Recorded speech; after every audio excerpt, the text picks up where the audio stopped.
Hey, Randy Brown, Coach RB, back with you for another video installment of Simple Hoops.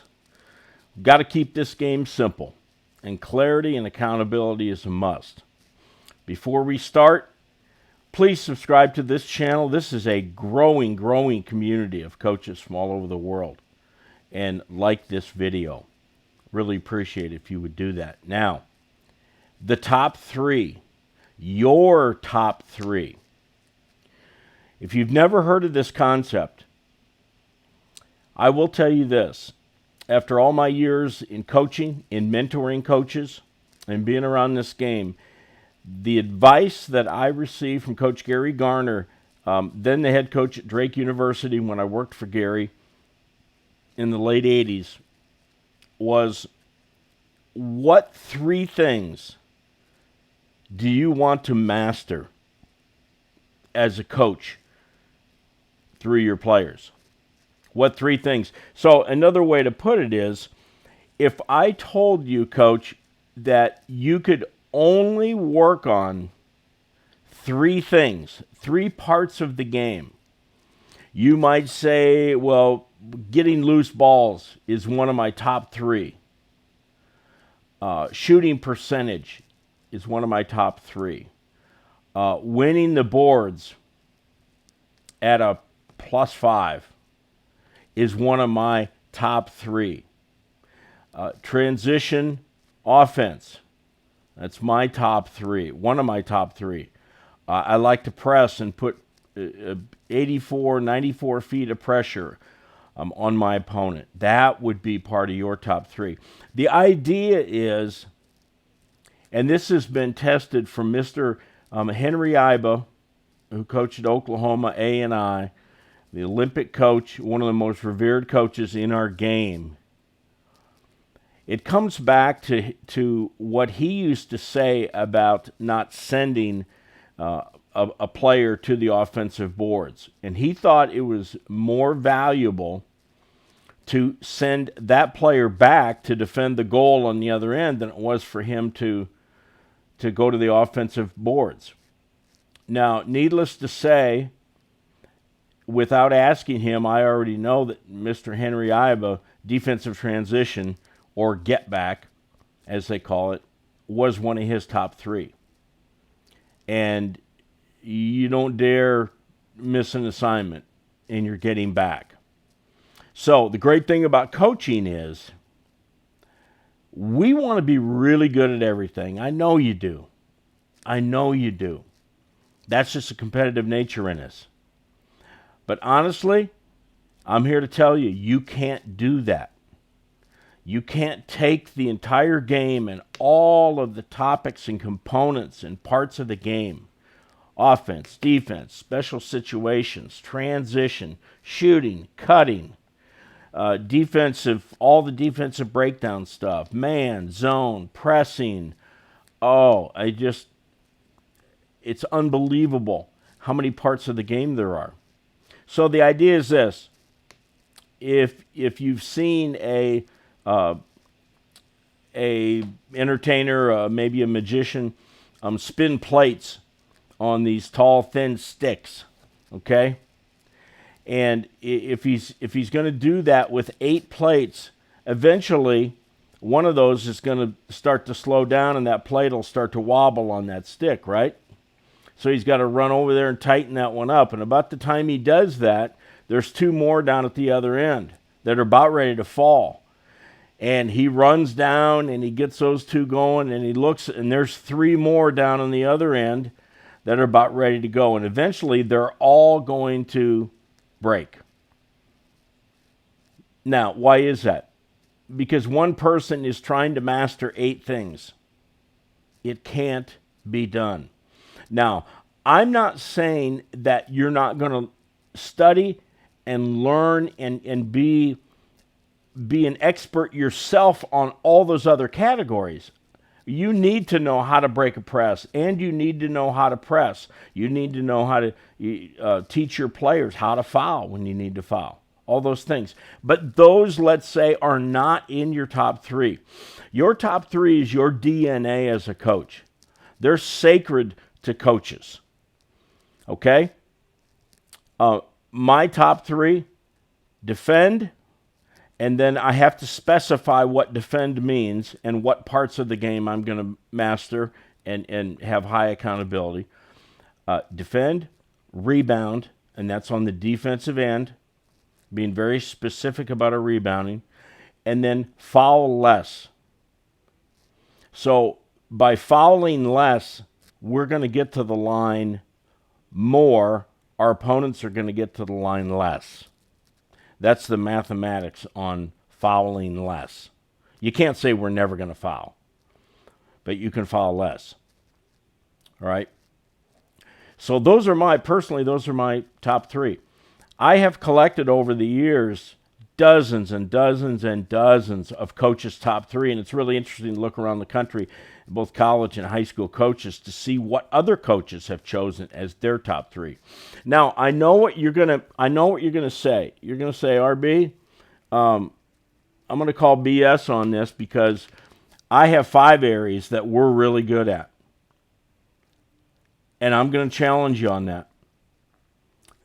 Yet you might think that you're highly accountable and those are areas that you want to be good at, and your team is really, you're not going to be able to, on a consistent basis, master 5 parts of the game.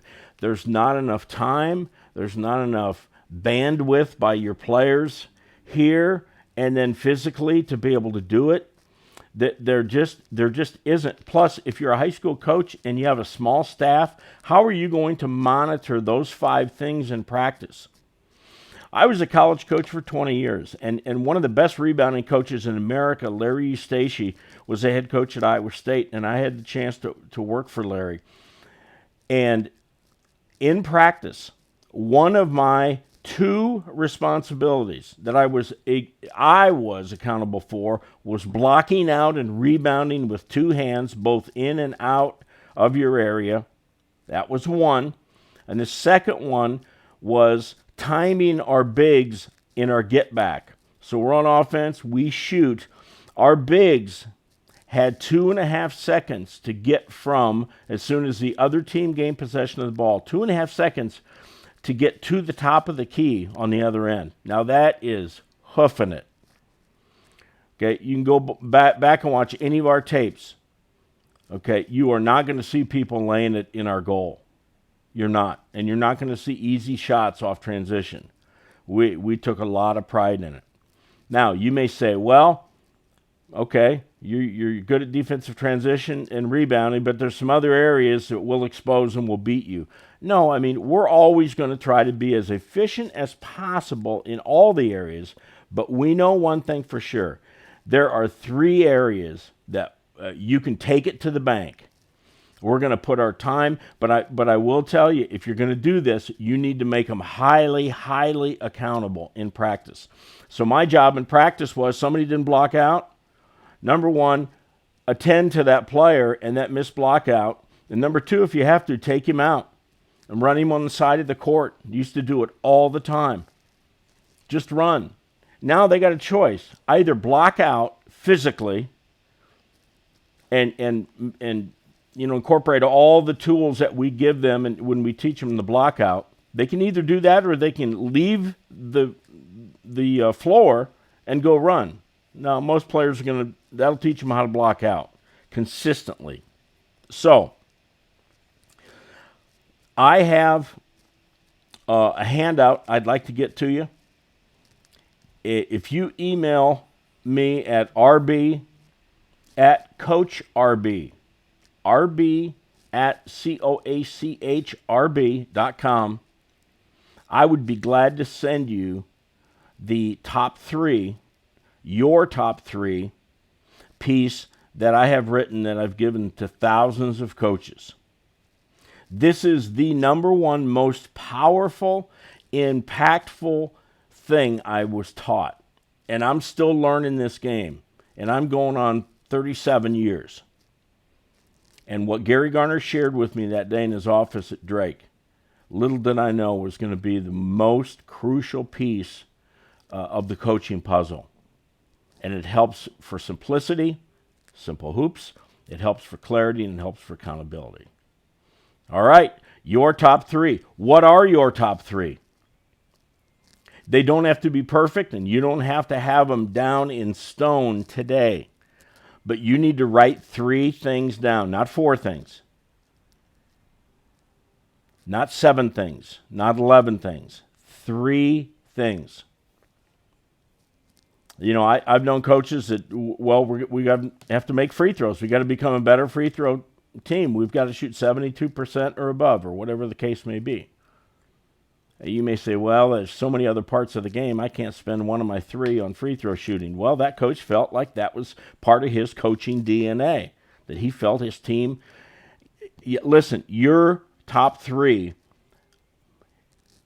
what that means is in your mind and the way you coach and what you know about basketball, those 3 things, okay, together, give you and your team the best chance to win on a nightly basis. They're not the fanciest 3 things. They're not the 3 things that you know the most about. They're the 3 parts of the game that you think together will allow you to win the most games. Now, you may say, well, I think rebounding is going to be one of them, but I'm not a very good rebounding coach. Well, become a rebounding coach.